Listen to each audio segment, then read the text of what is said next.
Okay, let's just get right into it. In our current moment, many scholars are arguing that the classroom has become a crucial battleground.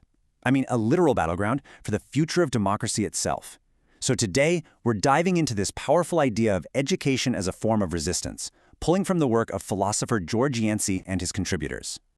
So what does it even mean for a classroom to be dangerous?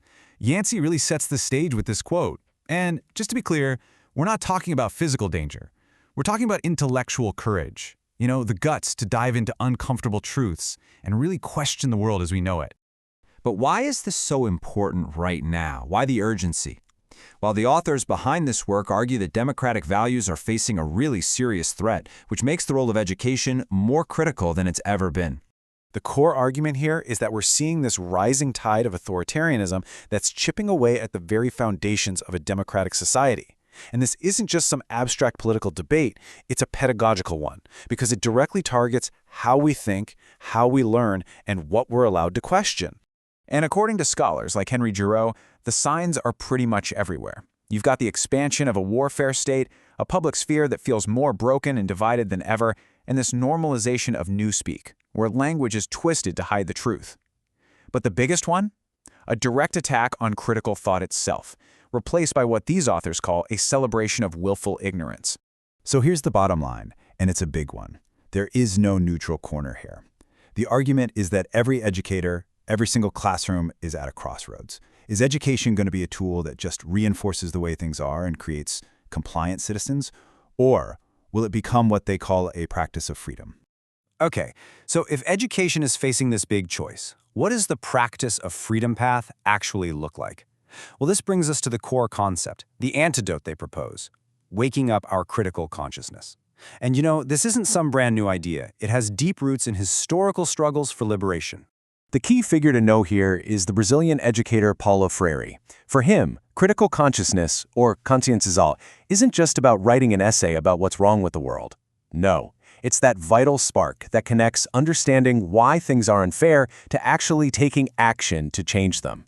And this quote just brilliantly sums up Freire's whole critique of traditional schooling. He argued that you can't just pour knowledge into a student's head like you're making a deposit at a bank. In fact, he believed that kind of passive process is the exact opposite of real thinking. Now this slide, wow, it really lays out the two opposing models so clearly, doesn't it? On one side, you've got this banking model, where students are just treated like empty containers waiting to be filled. And on the other, you have the practice of freedom, where students are active co-creators of knowledge, building it together through dialogue that actually challenges the world they live in. Okay, so that's the big idea. That's the theory. But how on earth do you actually build one of these dangerous classrooms? How does an educator take these concepts and turn them into real everyday practice, what they call praxis? George Yancy uses this really powerful metaphor for what needs to happen. He calls it un-suturing. Think about that. The goal isn't to make students feel cozy and secure in everything they believe. It's to gently, or maybe not so gently, pull apart the seams of their worldview, to create a kind of productive discomfort where real learning and growth can finally happen. And this leads to a really crucial distinction that Henry Giroux makes between safe spaces and brave spaces. A safe space, might try to avoid conflict to make everyone feel comfortable. But a brave space, it prioritizes growth by intentionally diving into those unsettling conversations, by challenging ideologies, and by teaching students how to actually articulate and defend their views even when it's hard. And here's a totally concrete strategy for you from contributor Stephen Brookfield. It's called the Chalk Talk. It's basically a silent visual discussion. Everybody writes their thoughts on a board and draws lines to connect them. It completely democratizes the conversation, right? It gives a voice to the quieter students and creates this living map of the group's collective brain before anyone even speaks a word. And if you want a startling example of taking a pedagogical risk, get this. Yancy himself tells his students, in 100 years from now, each one of you will be dead. Now the point isn't to be morbid. It's to shock them out of their own little bubble, to force them into this profound, urgent sense of their shared humanity and the incredibly precious, limited time they have to actually make a difference. So what's the ultimate result of all this? What's the end goal? It's all about transforming students from being just passive listeners into active, engaged, and, yes, dangerous citizens. Citing the work of scholar Wayne Ross, the book lays out what this citizen looks like. It's about combining a critical awareness of power structures with intentional action rooted in justice. The goal isn't just chaos for chaos' sake. It's about principled resistance and the disruption of systems that keep injustice going. And this right here is a key takeaway.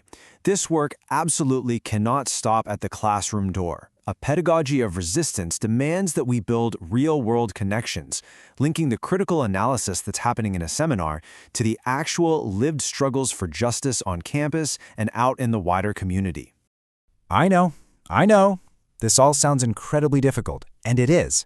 But the authors are so clear on this point. This is not a project of pessimism. At its heart, it is fundamentally an act of profound hope for what's possible. Freire's words here are just so perfect. They remind us that real, deep, lasting social change, an authentic revolution, it doesn't just happen in the streets. It starts in our minds. It starts in the culture, in the classroom. It's about fundamentally changing how we see the world, which is always the first step to actually changing the world itself. So, while the classroom may be dangerous, it's not a place of despair. The authors frame it as an act of love. Love for students, for society, for democracy. It's a journey of hope, part of what the great Raymond Williams once called the long revolution toward a more just and equitable world.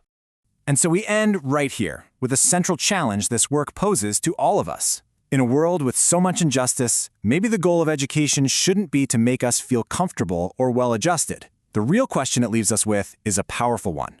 How do we, in our own lives, refuse to be adjusted?